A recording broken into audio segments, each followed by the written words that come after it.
Gusto mo bang magmukhang senior Laravel developer kahit hindi ka pa? I'll share 5 skills na magpa-professionalize ng code mo with real examples. I've been using Laravel for years. Honestly, nung natutunan ko to, my workflow got faster. My code look cleaner at napansin yun ng mga coworker ko. Skill number 1, collection. If you're still using for each loop for everything, sayang yung oras mo. Laravel collection lets you map, filter, and transform data in just 1 or 2 lines. Mas clean, mas readable, mas mabilis maintindihan ng ibang devs. Skill number 2 is commands. Artisan is your best friend. Pwede kang gumawa ng migrations, model, and controller in just a seconds. That's model, migration, controller, and resource in one go. And bonus tips, Laravel Tinker. It's like a Laravel playground na pwede kang mag-test ng code mo on the fly. Skill number 3 is test early. Senior devs don't wait for bugs. Iniwasan nila ito agad.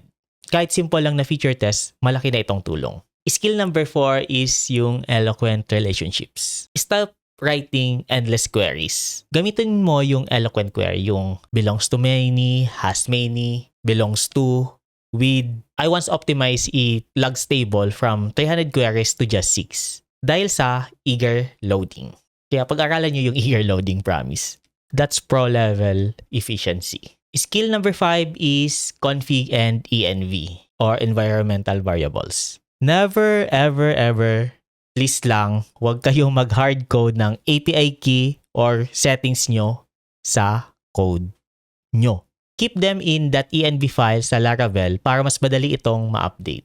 These 5 skills will instantly make your code cleaner and more professional. Try them this week and you'll feel the difference. That's all for this video. Thank you for watching and follow for more Laravel tips.